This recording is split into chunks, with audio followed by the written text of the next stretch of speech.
Quantas almas se revelam no caminho que se segue, quanta alegria em tantos lábios que pedem.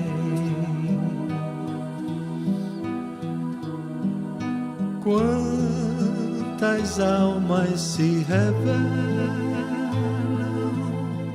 no caminho que... Boa noite a todos. É sempre com carinho que a gente vai participar de um grupo de estudo, até porque nós não temos pretensão de fazer palestra. Mas eu acho que toda palestra, no fundo, é um grupo de estudo. O tema que nos foi proposto falar hoje está no Evangelho segundo o Espiritismo, no seu capítulo 16, itens 6 e 7. E fala mais precisamente na parábola dos talentos e as provas da riqueza e da miséria.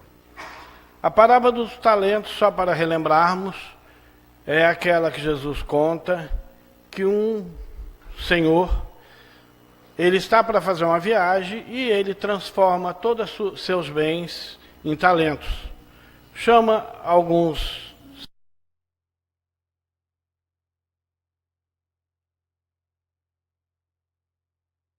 três, quando retornar, deverão prestar contas do que fizeram com esses talentos. E se foi.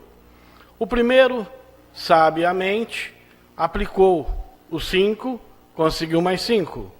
Assim fazendo, o segundo também aplicou os 3 e conseguiu mais 3.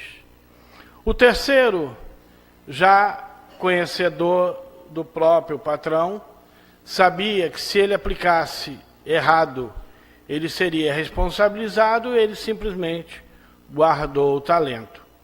Quando o Senhor retorna, chama-os para que prestassem conta desses talentos.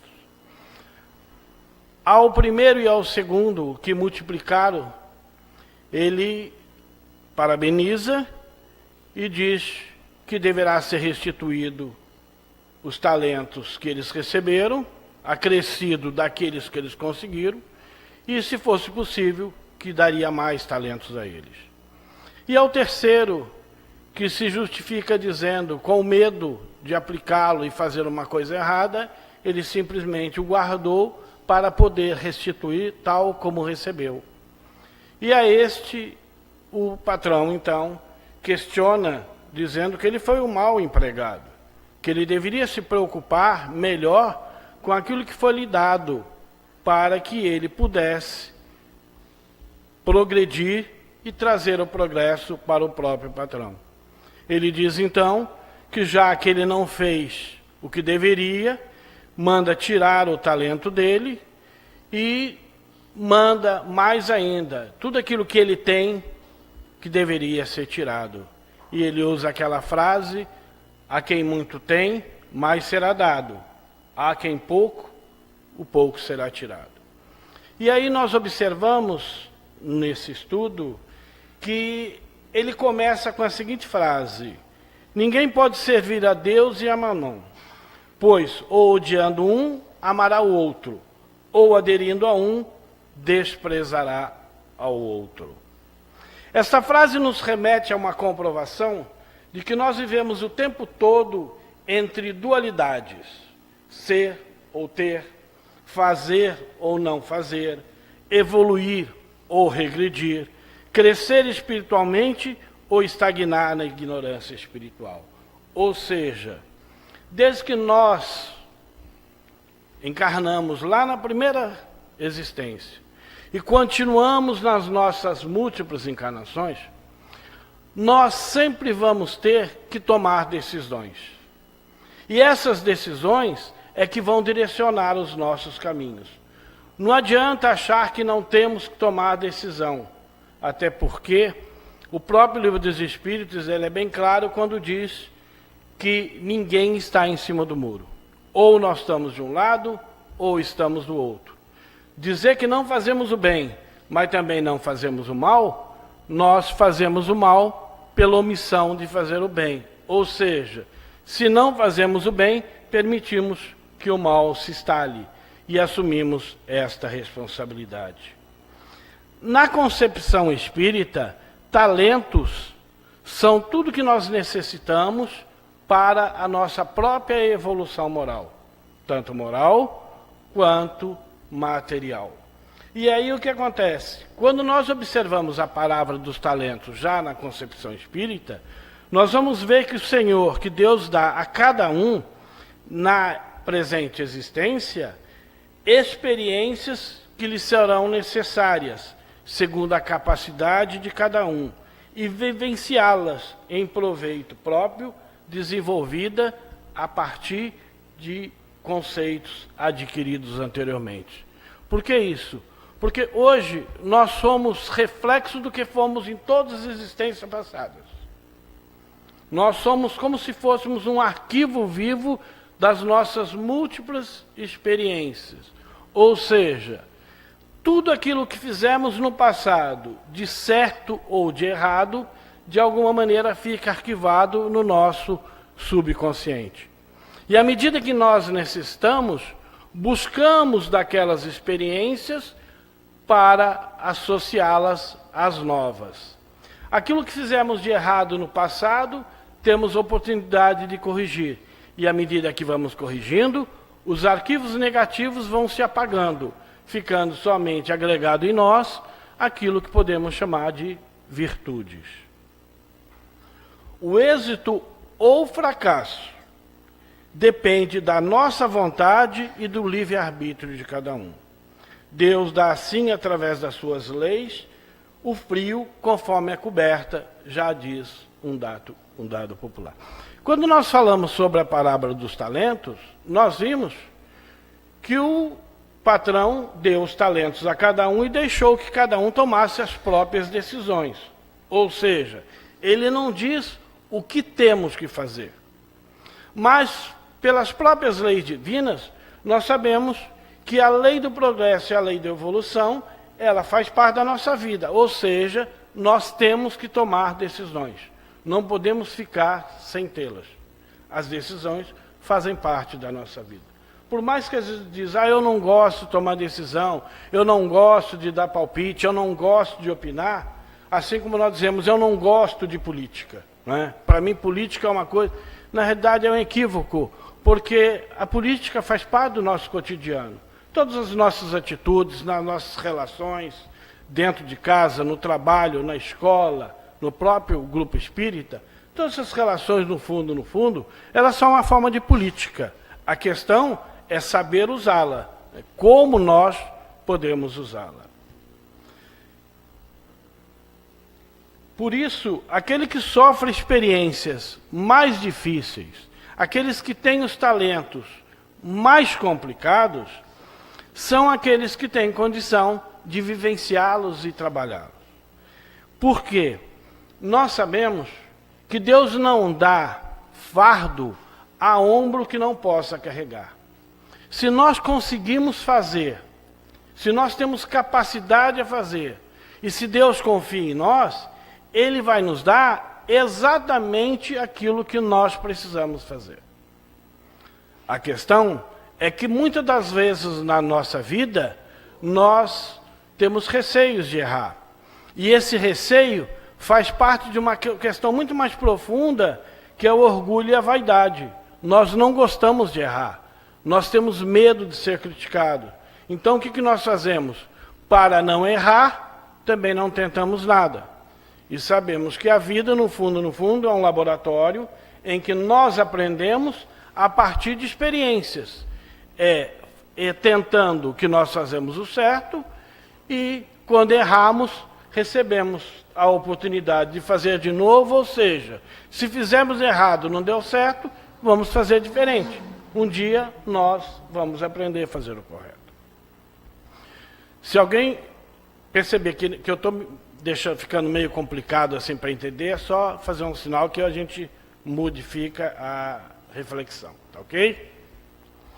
Todos nós, espíritos, temos a mesma origem, as mesmas potencialidades espirituais, devendo realizar processo evolutivo através das múltiplas reencarnações em mundos materiais. Para tornar-se perfeito e feliz, temos também a liberdade de fazer isso segundo o nosso livre-arbítrio e no tempo que quisermos.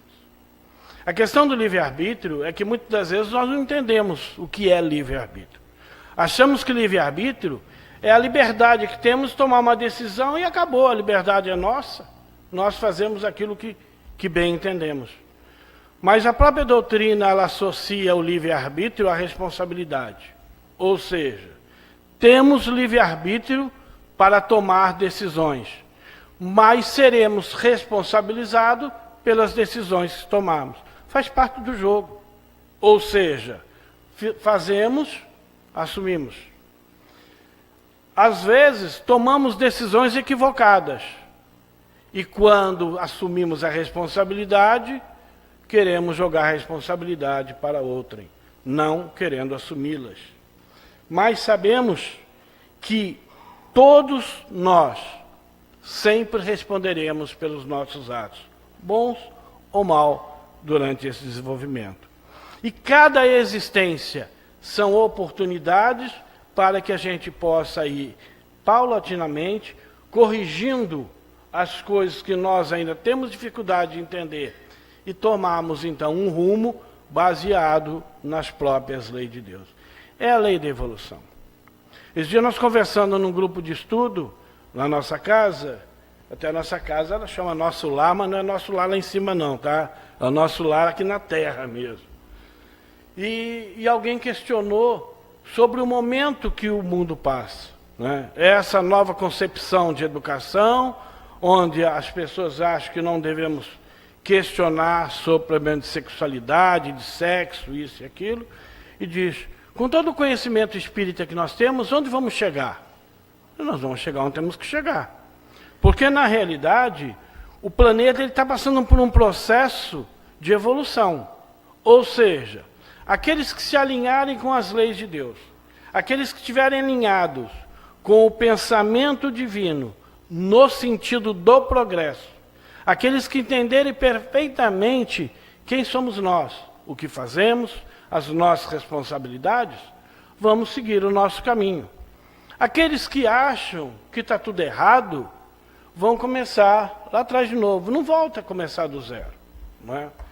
Nós já falamos aqui no estudo passado, e futuramente nós vamos ter a oportunidade de ler uma obra nova que será lançada, não sei quando, que serão chamados Exilados da Terra. Não é? É uma evolução de exilados de Capela. E aí alguém vai falar, exilados da Terra? Quem era a Terra? Diz, né? Então, nós vamos observar que nós não temos muito que nos preocuparmos se novas teorias, novas ideias tentam desvirtuar de alguma maneira aquilo que está previsto.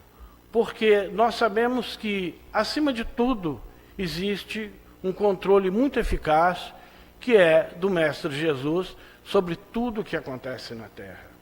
Não é? Quando perguntado a Divaldo o que ele achava do momento da Terra, ele disse que a Terra nunca teve num momento tão bom, tão fértil. Não é? E disseram, com tudo que está acontecendo, ele diz, a vida toda nós botamos lixo embaixo do tapete, agora mandaram tirar o tapete. Não é? Então, é o lixo que está aparecendo. Mas quem que botou esse lixo embaixo do tapete? Fomos nós. Vamos ter que ajudar a limpar. Como? Não sabemos. Mas vamos ter que fazer a limpeza. São as oportunidades. Recebemos talento, não usamos, agora temos que assumir a responsabilidade. Recebemos como talento o planeta Terra, para cuidarmos dele. Não cuidamos, agora ele cobra a responsabilidade. Assim, uns recebem mais talentos e outros têm menos, mas todos os têm que lhes são adequados a capacidades e necessidades para as atuais experiências, atendendo à justiça que exige que a cada um apenas deverá ser dado aquilo que possa fazer. Eu estava conversando hoje à tarde com minha esposa, não sobre esse tema, mas a gente estava falando, tem gente que reclama da vida, diz que não tem tempo para fazer nada, né, que às vezes trabalha, sai de manhã, volta à tarde, volta cansado, não dá tempo de fazer isso. E nós vimos uma reportagem hoje à tarde de um grupo que resolveu fazer trabalho voluntário, né, e são profissionais liberais na área da saúde, na área da ciência, na área de empresas, e as pessoas, eles assumiram a responsabilidade de ajudar aqueles que realmente não têm condição de seguir a vida por si próprio.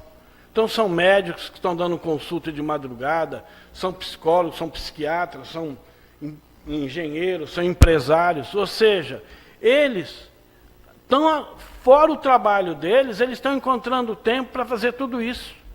E perguntaram à psicóloga como que ela consegue fazer 24 horas do dia, fazer tanta coisa. Ela falou, gente, eu pensei que o dia tinha 25. É só 24? Caramba, como que eu trabalho bem? Não é? E a gente reclama, às vezes. Nós vimos um caso há pouco tempo em São Paulo, de uma senhora aos 80 anos, resolveu montar uma creche para criança carente. 80 anos. Eu estou com 67, eu acho que já está na hora de sentar e ficar só vendo televisão.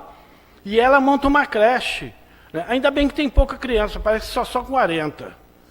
Né? A pessoa se tivesse mais.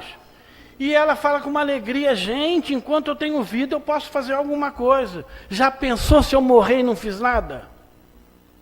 Então a gente observa que nós não temos tempo para fazer. Nós temos todo o tempo do mundo. A questão é que o tempo não é nós que fazemos. Nós deixamos para amanhã, mas não temos certeza se amanhã vamos estar encarnado para poder fazer. Então a gente tem que fazer enquanto está encarnado. Contar com o dia seguinte, ninguém pode. Claro que no dia seguinte estaremos vivos. Aonde? Ou na Terra, no plano espiritual. E aí lá não dá para fazer. Vai ter que esperar retornar. Assim, ao reencarnar, todos nós já trazemos dentro de nós talentos adequados à vivência.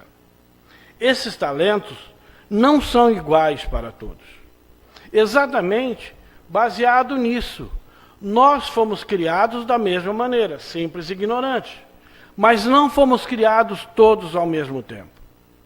E mesmo se fôssemos criados todos ao mesmo tempo, pelo próprio livre-arbítrio e pela liberdade de fazer num tempo ou no outro, as pessoas vão se separando na questão da capacidade. Então, uns se tornam mais capazes, outros se tornam menos capazes. Eu tenho praticamente desde 84 na casa espírita. E a gente sempre fala, nossa, já tem um tempo, já tenho bastante vivência. De repente chega um jovem que ele começa a falar de espiritismo que a gente às vezes não tem a ótica que ele tem. E aí a gente questiona, caramba, ele chegou ontem, já está tendo uma visão melhor do que a nossa. Por que isso? Porque às vezes a maneira com que se dedica. Nós temos um grupo de educação mediúnica todas as terças-feiras, e toda terça-feira eu faço a mesma pergunta quando iniciamos o estudo. Qual foi o tema da semana passada? E ninguém lembra. A gente, o que nós estamos fazendo aqui? Estudando. E a semana passada? Ou seja, nós criamos o hábito de viver somente o momento presente. Viemos estudar agora. Quando sair daqui, quantos vão lembrar qual foi o tema que nós falamos? Tomara que pelo menos eu me lembre. Mas, por que isso? Porque nós vivemos numa vida cotidiana que nós centralizamos nossa vida sempre no presente. Nós jogamos no agora. Nós não pensamos no depois. Também não nos preocupamos com o que foi passado. Só que tudo isso faz parte da nossa vida. Então nós temos que constantemente estar fazendo avaliações naquilo que nós estamos fazendo aqui. Esses talentos, eles podem ser materiais, que seria o corpo físico, o dinheiro, família, os amigos, as doenças ou a saúde, os empregos, a escola e todos os bens materiais.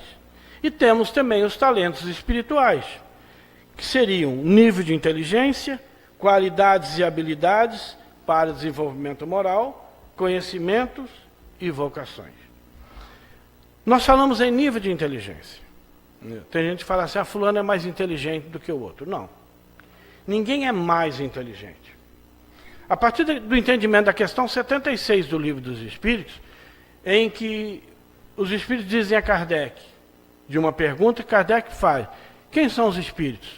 E eles dizem, seres inteligentes da criação divina. Se somos seres inteligentes, ele não diz, alguns serão mais, outros serão menos. A questão é que em cada existência, nós temos que desenvolver determinada tarefa.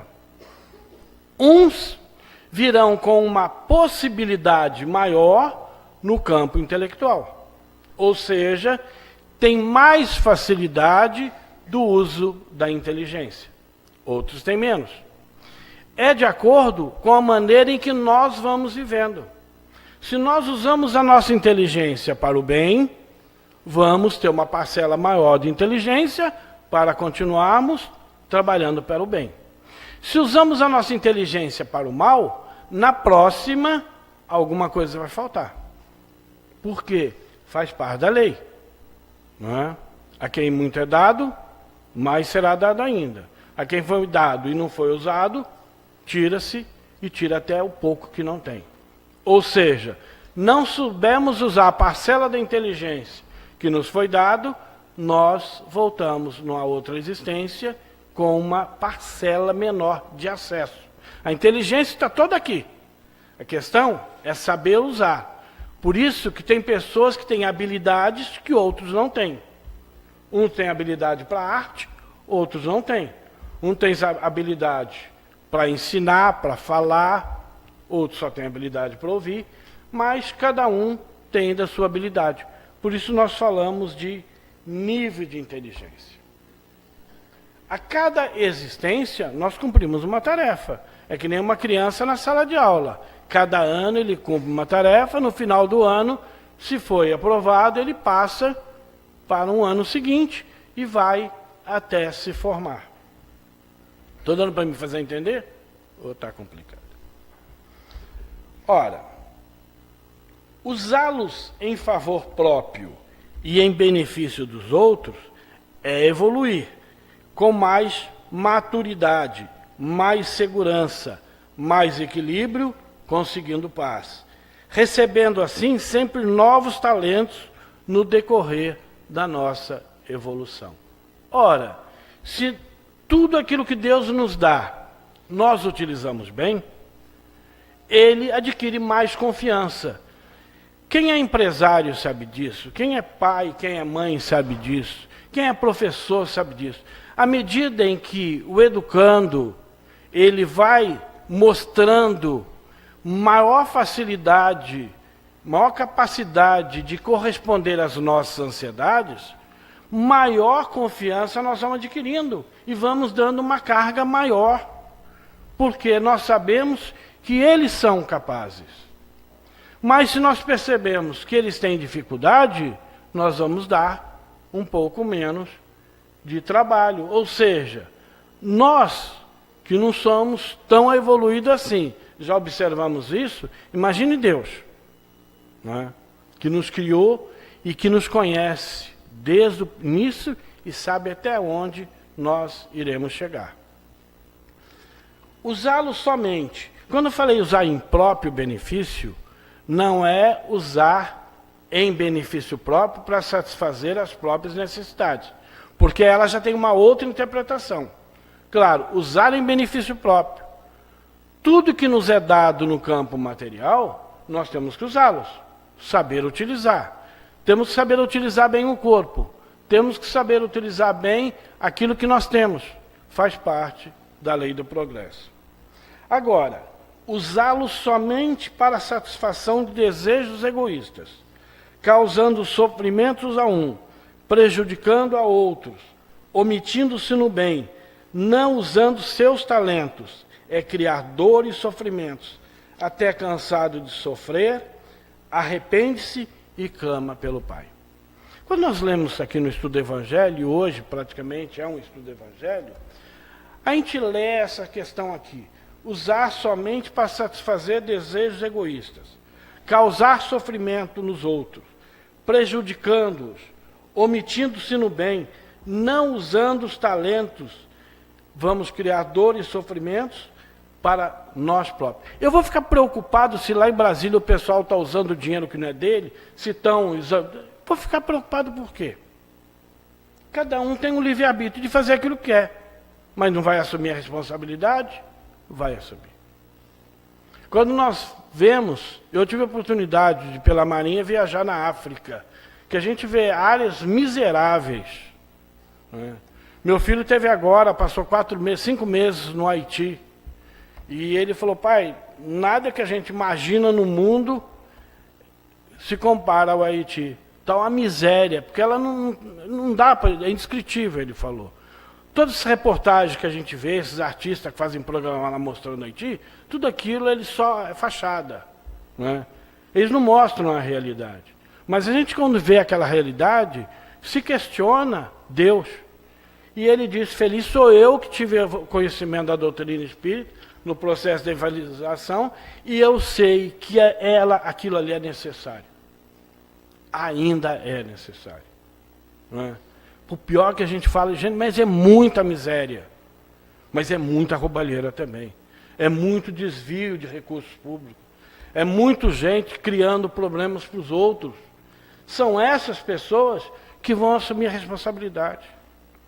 Porque diferente daquilo que a gente acha, Deus nos dá a miséria para depois nos dar a opulência. Ele faz o contrário.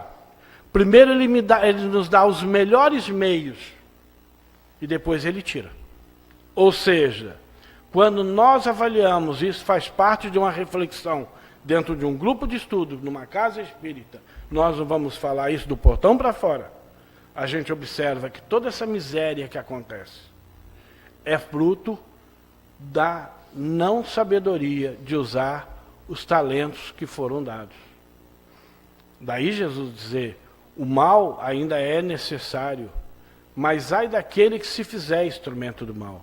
E quantos continuam fazendo ainda mau uso, né? Mesmo com pequeno conhecimento. Porque para conhecer o Evangelho não precisa ser espírita. Pode ser católico, pode ser evangélico, porque o Evangelho é acessível a todos. E quando a gente fala do Evangelho do Cristo, se formos ler outras obras religiosas, nós vamos ver que elas não diferenciam muito, não é? O próprio Alcorão, nós vamos ver que ele tem, uma das bases do Alcorão é fazer pelo próximo aquilo que queremos que o próximo nos faça, não é? É fazer todo o bem que seja possível fazer. Está lá no Alcorão. Mas isso também está no Evangelho. E temos que entender por que essa diferença de interpretação, mas temos que ver o seguinte, que o coordenador do planeta é Jesus. Então, todos os povos do planeta estão diretamente ligados a ele. E ele manda para cada um aqueles que são necessários para que eles possam entendê-los. Ou seja, se há uma diversidade de entendimentos religiosos, cada diversidade vai ter a sua orientação no sentido de que ele possa compreender. Agora, fazer mau uso disso, vão responder os seus líderes, aqueles que desvirtuam o entendimento, porque não é a religião que está certa ou está errada. Muitas das vezes são aqueles que estão à frente dessas religiões, que mudam tudo, que desvirtuam tudo. Existe uma comunidade em São Paulo que é composta por árabes e judeus. E é interessante porque eles têm uma única escola, em que estudam separadamente, mas eles se encontram, eles convivem, eles têm atividade social. Dois povos estão em guerra lá, e eles conseguem conviver bem aqui. Por quê? Porque eles já entenderam o momento que eles vivem. Cada um tem a sua liberdade. Recebe, então, uma nova oportunidade de reencarnação, muitas das vezes sem o talento que foi mal utilizado ou não usado. Daí no dizer do Cristo, todo aquele que tem, dá-se-lhe-á e terá em abundância. E o que não tem, tira-se até parece aquilo que tem.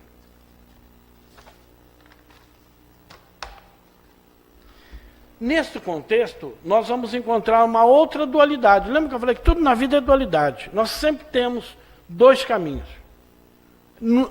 Deus nunca nos apresenta um caminho reto. Daí, no próprio Evangelho, fala sobre a porta larga e a porta estreita. E nós encontramos mais uma dualidade, que é a riqueza e a pobreza. Riqueza e pobreza são duas faces da mesma moeda, que visa ampliar a capacidade do espírito de se compreender nos inúmeros papéis sociais, terrenos, colocando o indivíduo diante de provas e desafios de cada situação. Ora, quando nós analisamos que a encarnação, ela tem como objetivo nos dar possibilidade de angariar conhecimentos para a nossa vida futura, quando nós estudamos e entendemos que fomos criados para ser colaboradores do Cristo, ou mais, co-criadores de Deus, na construção e na manutenção do universo.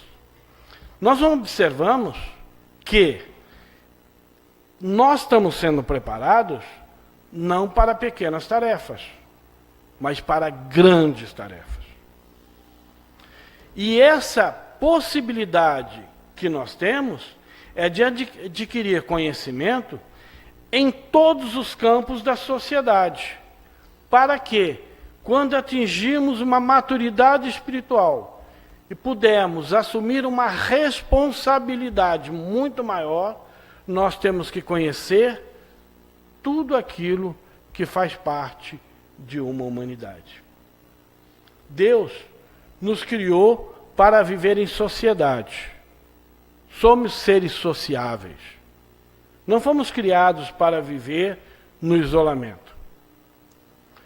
E uma das provas de que fomos criados para viver em sociedade está nas próprias bases da doutrina espírita. Porque nós sabemos que as bases da doutrina, ela se sustenta em Deus, Espírito e matéria, na diversidade dos mundos e na comunicabilidade. Ou seja, a comunicabilidade, ela vem para permitir que todos os filhos de Deus se comuniquem entre si. Ora, na nossa família, nós não educamos nossos filhos para que todos se comuniquem, troquem ideias, conversem, travem diálogos, travem até discussões para chegar às vezes ao entendimento, porque diferente da discussão é a briga. Não é? A gente tem que entender que às vezes a discussão é divergência de opinião, mas nós temos que respeitar a opinião do outro. Então nós temos essa preocupação dentro da nossa família. Nós não gostamos de ver que um filho não fala com o outro, e nós procuramos saber. E para que os mundos físicos e espirituais possam continuar nesse processo de interação, Deus cria a mediunidade, que é a possibilidade de interagirmos com o mundo numa situação diferente daquele mundo que nós vivemos, ou seja, em dimensões diferentes, mas mesmo assim eles estão interagindo. Então todos nós temos essas possibilidades de interagirmos. Mas para que a gente conheça todos os campos de todas as ciências, nós temos que vivenciar em todas elas. É por isso que numa existência a gente vem numa área, na outra existência a gente vem na outra, numa a gente vem na área da política, na outra numa área social, na outra a gente vem às vezes na condição de médico, na outra na condição de enfermeiro, na condição de gari, na condição de homem, na condição de mulher. Porque cada um tem que ter experiências próprias. Nós não precisamos criar experiências, criar ideias, porque elas fazem parte do nosso roteiro. Nós temos sim que aproveitar as oportunidades que a vida está a nos dar, para que a gente faça os ajustes e os reajustes necessários. Ora, dentro desse entendimento, nós vamos encontrar também a existência da riqueza e a existência da ausência da riqueza, ou seja, a miséria. Como que eu posso entender alguém que vive na miséria se eu nunca vivi na miséria? Como que eu posso imaginar a vida de um milionário se eu nunca fui milionário? E aí, numa existência única, é difícil.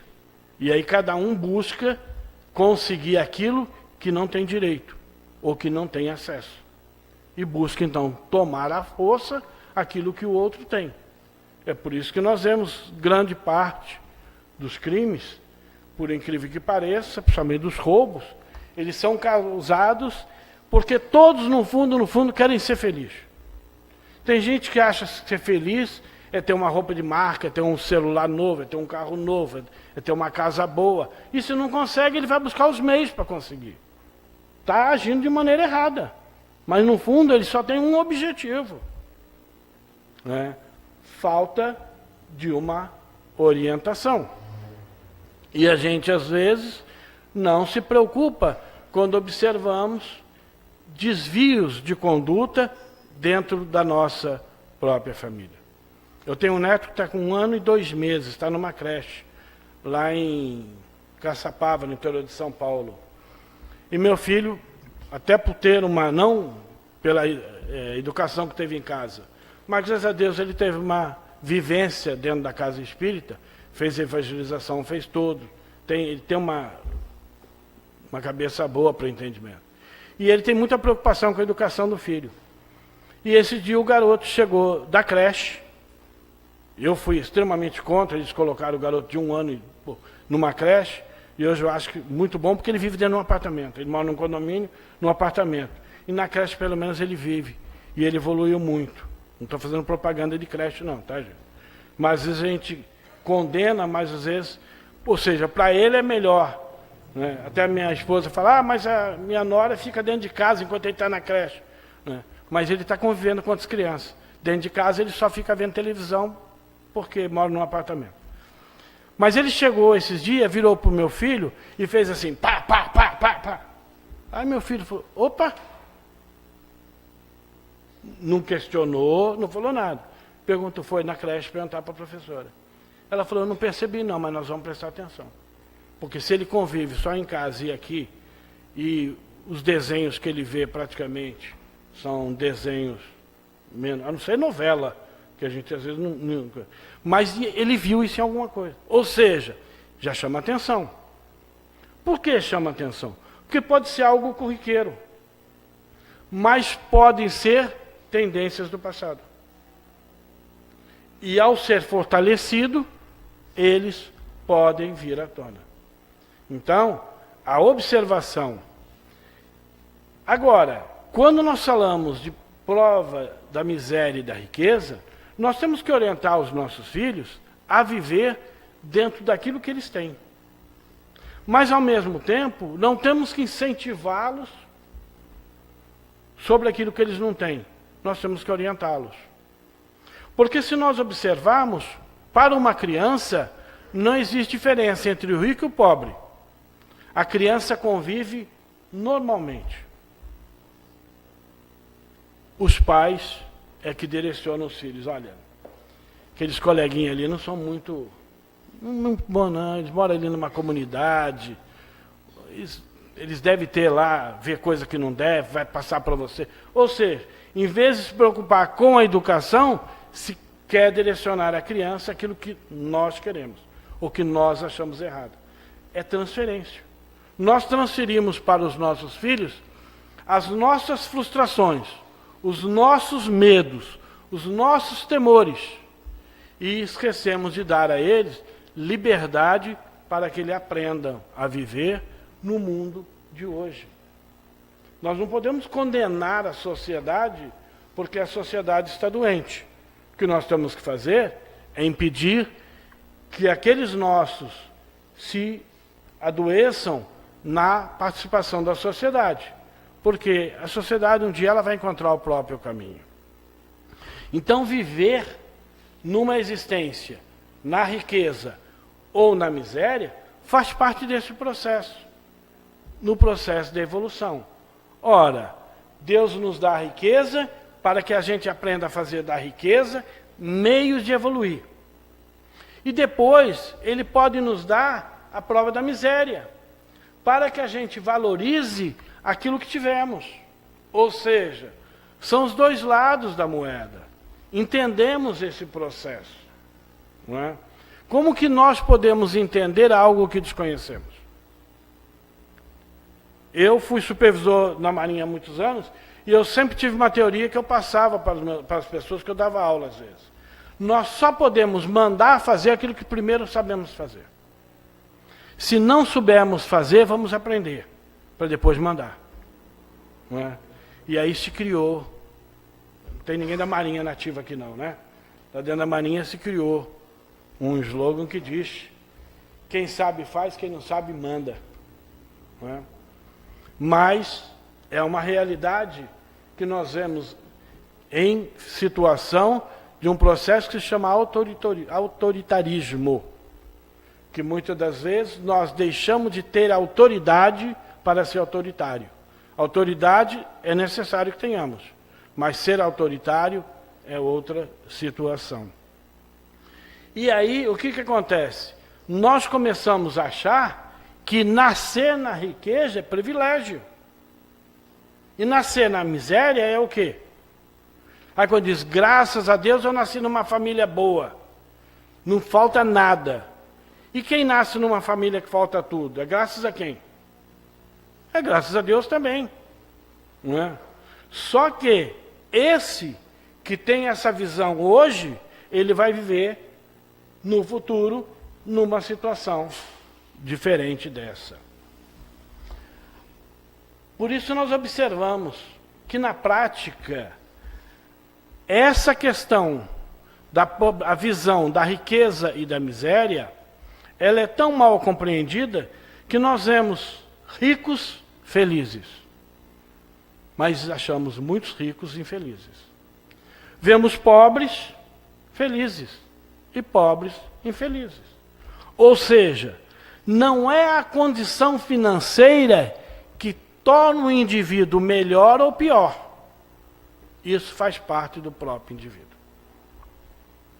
Nós vemos no espaço de uma semana duas situações completamente opostas. Vimos uma creche bastante miserável no interior de Minas, em que, por algum motivo, um vigia bota fogo nas crianças. Era uma escola bastante carente. Mas vimos também, no interior de Goiás, uma creche, uma escola de classe média, em que há uma tragédia também. Ora, o que falta àqueles da classe média para que atentem dessa maneira? Porque se justificar os que vivem na miséria, diz, mas são miseráveis mesmo, Deus provê assistência a cada um. Não é por aí.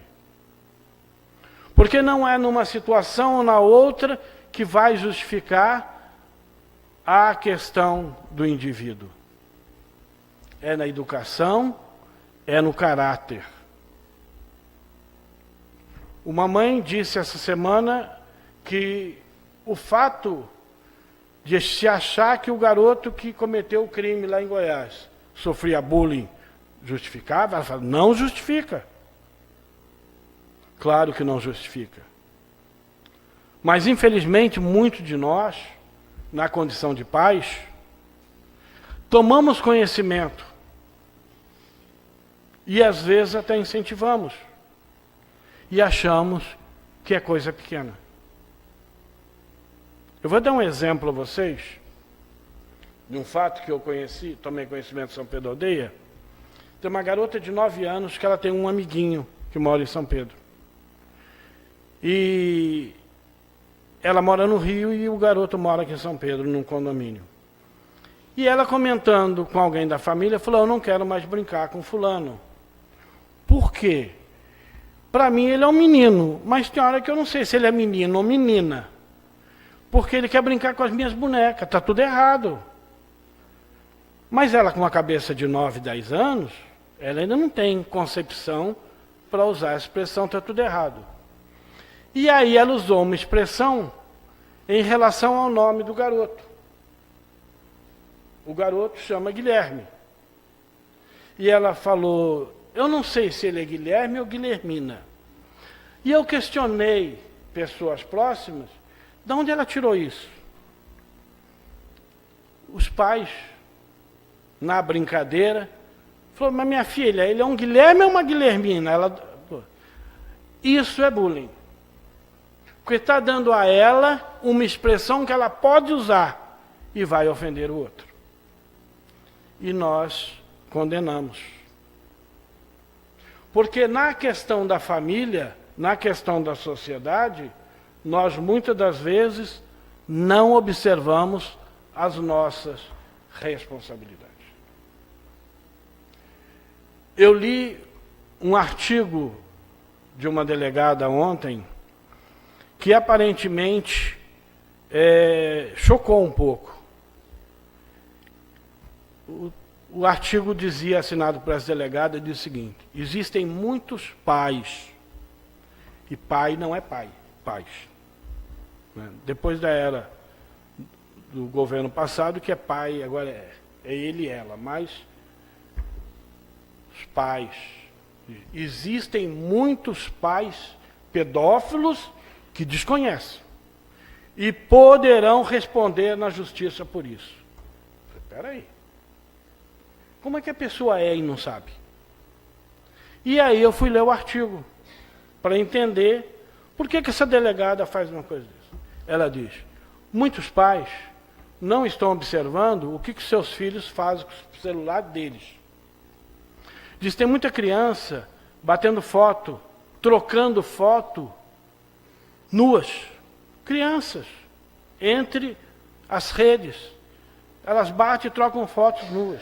E essas fotos ficam arquivadas nos celulares. E ela diz, se houver um rastreamento, que está sendo feito pela Polícia Federal, e for pego um celular desse, a hora que a polícia confiscar o celular, que tiver imagem de crianças nuas, quem responde por pedofilia? Aí eu entendi o artigo. Os pais respondem. E ele vai dizer, mas eu não fiz nada, eu sou inocente. Não é tão inocente assim. Outro caso essa semana, em que uma mãe estava tomando banho, não sei se alguém viu isso, e a filha de 2 anos entrou no banheiro e começou, aparentemente, a bater foto com um celular. E ela achou tão bonitinha a filha bater foto dela que ela começou a fazer pose. E começaram a ligar para ela. E uma amiga falou, o que você está fazendo, dando show? Ela falou, eu não, estou tomando banho. Eu falei, todo mundo já sabe que você está tomando banho. O problema é que a garota estava filmando, não estava batendo foto e estava conectada à internet. Não é? Coisas da vida moderna, gente. Faz parte.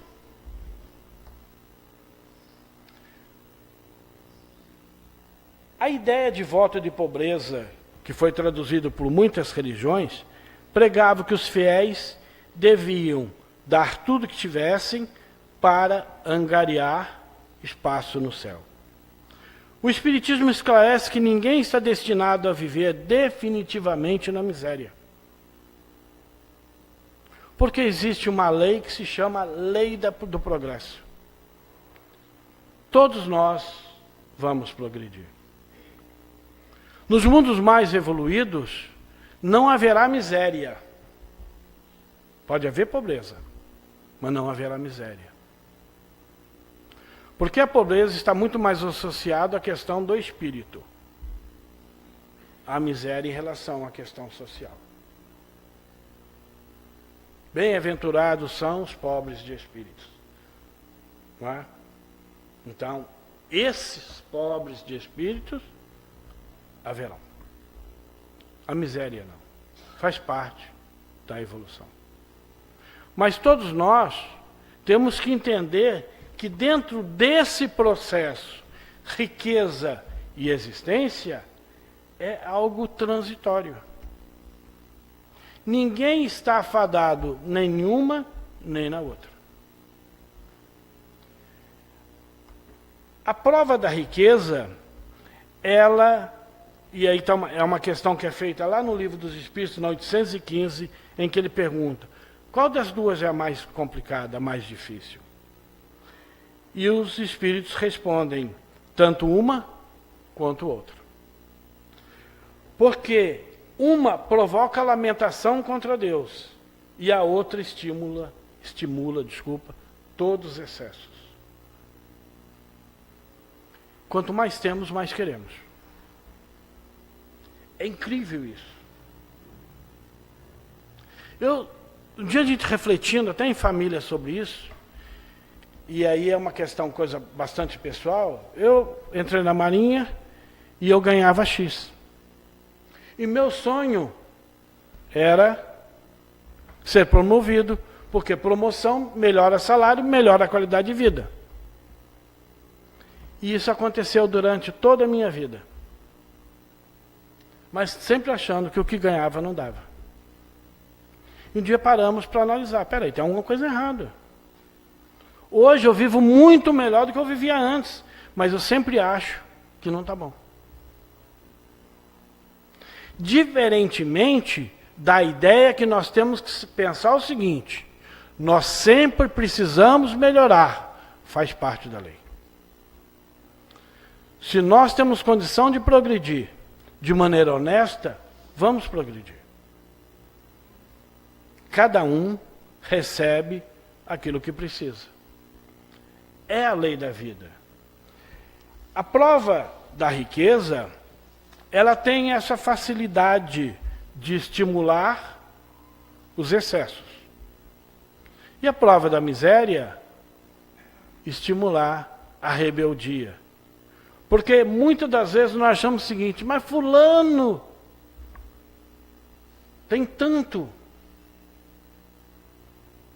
Esse dia uma pessoa falou para mim, não adianta querer me dizer que o roubo que o fulano, o governador do Rio, fez, valeu a pena ou não valeu, porque o que o patrimônio dele está alto, está. Podem prender tudo que ele tem. E ainda vai sobrar muito. Aí eu perguntei, valeu a pena? Claro que valeu. Na hora que ele morrer, ele não vai levar nada. E aí, é o choro e ranger dos dentes. É a hora que vai ser cobrado lá pelo patrão que fizesse dos talentos que eu lhe dei. Nós deveríamos orar pela maioria dos políticos do nosso país. A começar pelo nosso presidente. Porque a gente não imagina a carga negativa que o indivíduo desse recebe diariamente. O campo que o envolve é tão negro, que na expressão de um amigo espírita, só quem deve orar por ele é a mãe dele. E nós temos que orar por eles. Exatamente porque nós estudamos o Evangelho. E sabemos que eles serão chamados à responsabilidade. Foi dado a eles o direito de dirigir uma nação. E tem que levar a nação ao progresso. Se não faz, é o livre-arbítrio. Será que nós faríamos diferente? Cada espírito que passa pela terra, tem o aprendizado que precisa em favor da própria evolução. Se a prova dos abastados é resistir aos arrastamentos das paixões, aos excessos, à tentação do poder, o poder do status, também terão oportunidade de se fazer exemplos para